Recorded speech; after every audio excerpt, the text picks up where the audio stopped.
Okay, so picture this. It's April 15, 1987, a Wednesday night.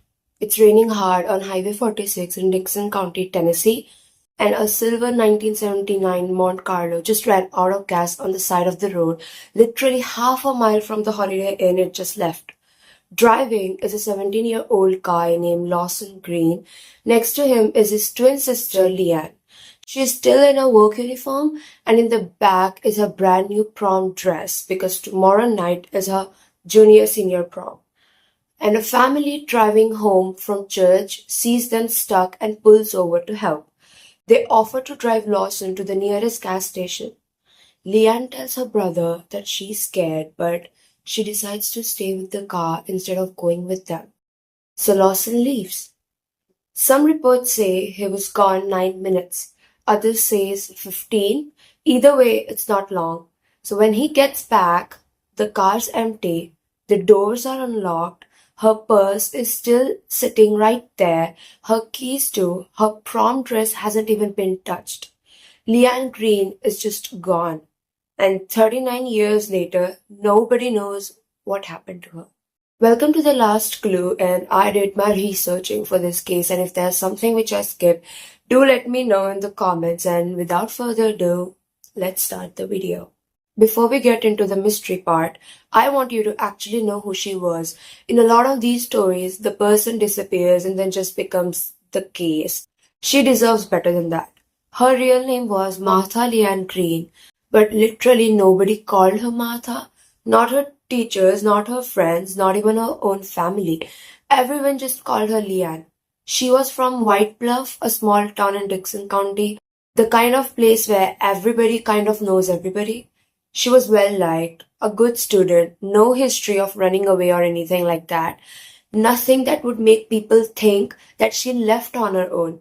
Her youth pastor, a couple named Thomas and Rebecca, basically said she was one of those reliable kids, the kind where if she goes missing, you know something's wrong right away. She worked as a hostess at the Holiday Inn in Dickson, and that night she had just gotten off her shift and she was excited because the next night was prom and she had this brand new dress, which she never got to wear it. Let's really slow down on the timeline here because this window is insanely small. Around 9 p.m., Leanne finishes work. Lawson picks her up in their cousin's car, the silver Monte Carlo. They are driving home towards White Bluff on Highway 46. And less than a half a mile from the hotel, the car just runs out of gas. Dark road, pouring rain. A family driving home from a Wednesday night church service spots them and pulls over. They offer to drive Lawson to the nearest gas station so he can grab some gas. Leanne tells him she's scared, but she decides to just wait with the car instead of tagging along. So Lawson goes with the family and Leanne's left alone in a locked car on a dark highway. How long was he actually gone? The reports aren't totally consistent. Like some say around 9 minutes, some say that it was approximately 15 minutes. But either way, it's the same story. Same family, same gas station, just some fuzziness on the exact minutes. Either way, we are talking about single digits or maybe low double digit minutes. That is it. The entire window where something happened to Leanne. And when Lawson and the family they get back, she's gone. No struggle, no blood, nothing broken. The doors unlocked, her bag, her keys, her dress, all just sitting there like she stepped out for a second. Like this is the part investigators keep coming back to because it's really the whole heart of the mystery. It was cold, it was raining, and Lawson locked the doors before he left. So for Leanne to end up outside that car without her purse, without her keys, without even a code, something or someone convinced her to open that door and get out. Or somebody forced her out so fast and so quietly that it didn't leave a single trace. When investigators look at cases like this, someone taken from a locked car in under 10 minutes with zero signs of a struggle, they usually think about three possibilities. One, the fake authority trick. Someone flashes a fake badge, pretends to be a cop, and tells her to get out. People just listen to authority, especially a scared teenage girl alone at night. 2. The let me help you trick. Someone offers her a ride, maybe saying something like, I can take you to your brother, or get out of the rain, I'll wait here with you. And she steps out thinking it's just for a minute. That would also explain why she left everything behind. She probably thought she'd be right back. 3. Straight up force. No trick at all, just a weapon and a threat. No struggle, because when someone's threatening you, you don't fight back, you comply. And here's the thing all three have in common. Leaving her purse, her keys, and a brand new prom dress behind is not what someone does if they are planning to run away. Because if you are leaving on purpose, you take your stuff. Leaving it all behind points to something being taken from her, not chosen by her.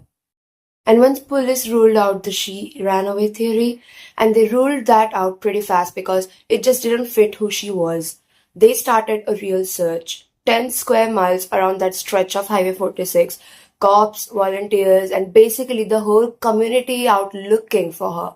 They found two things. First, a pile of clothes nearby jeans, socks, a white sweatshirt.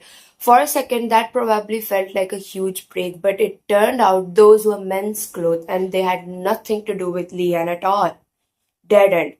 Second, some witnesses said they saw a wine or rust colored Ford just idling near the Monte Carlo around the time she disappeared.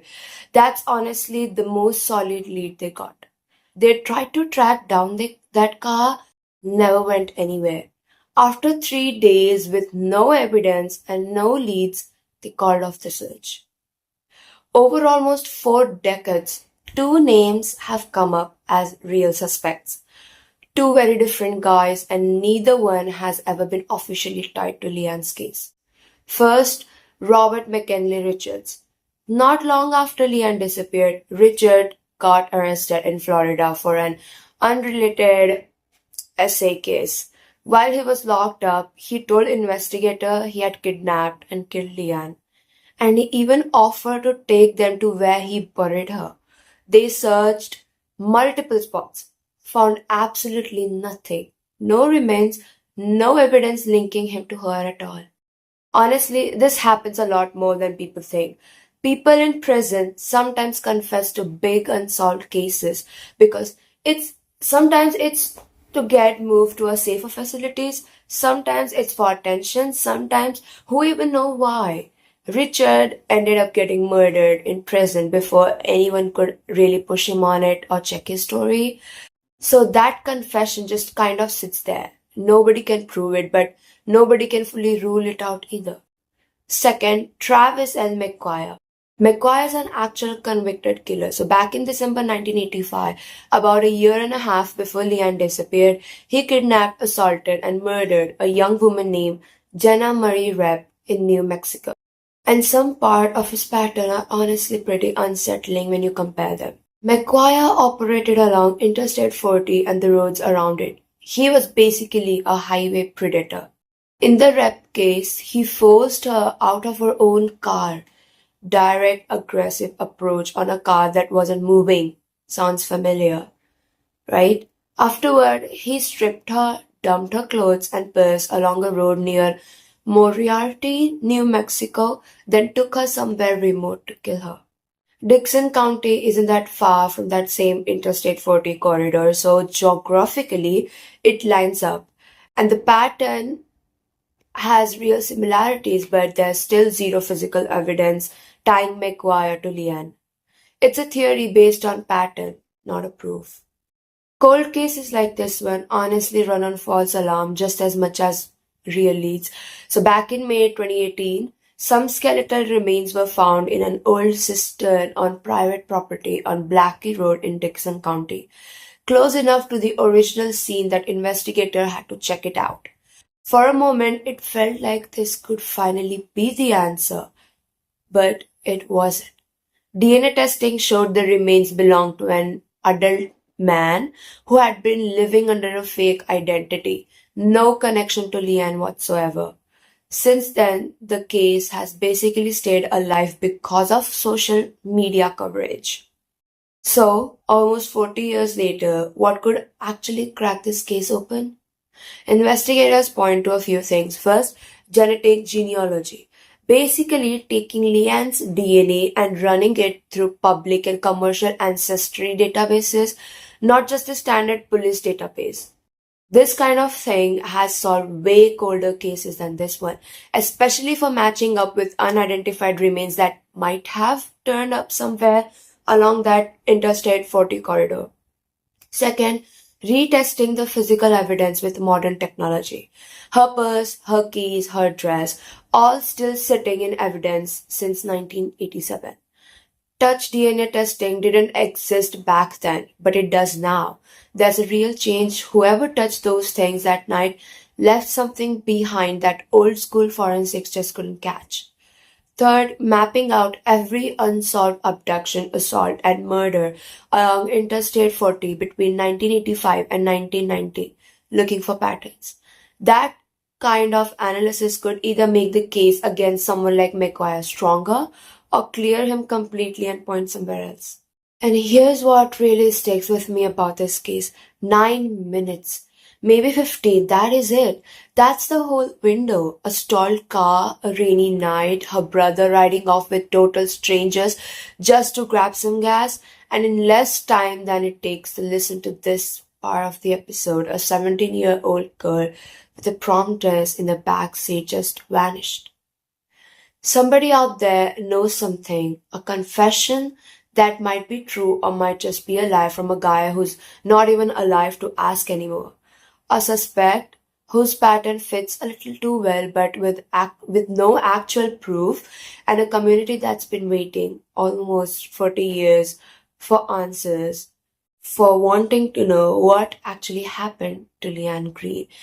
And the thing which makes me think a lot about this case is, I mean, she was already scared, right? So it's not like she could just go out of the car to just take a walk or something, right?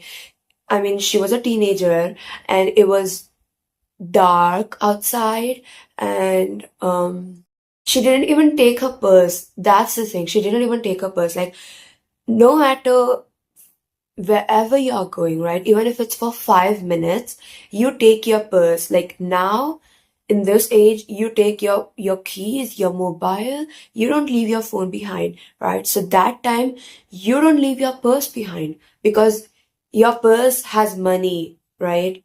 So it's like she, even if she got out of that car, she left her belongings in the car. So maybe someone whom she knew is involved in this case, or maybe she was forced. I think these are the only two explanations which I can think of, because leaving behind your purse, especially at night when you're stranded on that highway and it's raining and it's dark, and you're supposed to wait for your brother.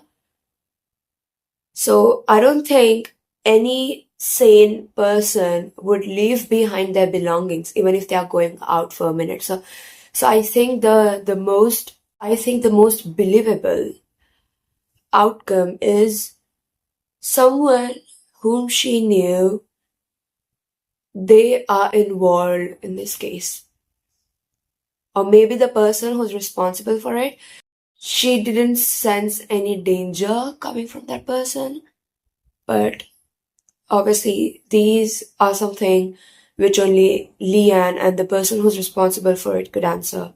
So that is it for this case, and we'll meet again for the next one, and please be safe, and I'll see you in the next case. And let me know, what do you think about this one, and what do you think could have happened that night? And we'll meet next time. Bye bye.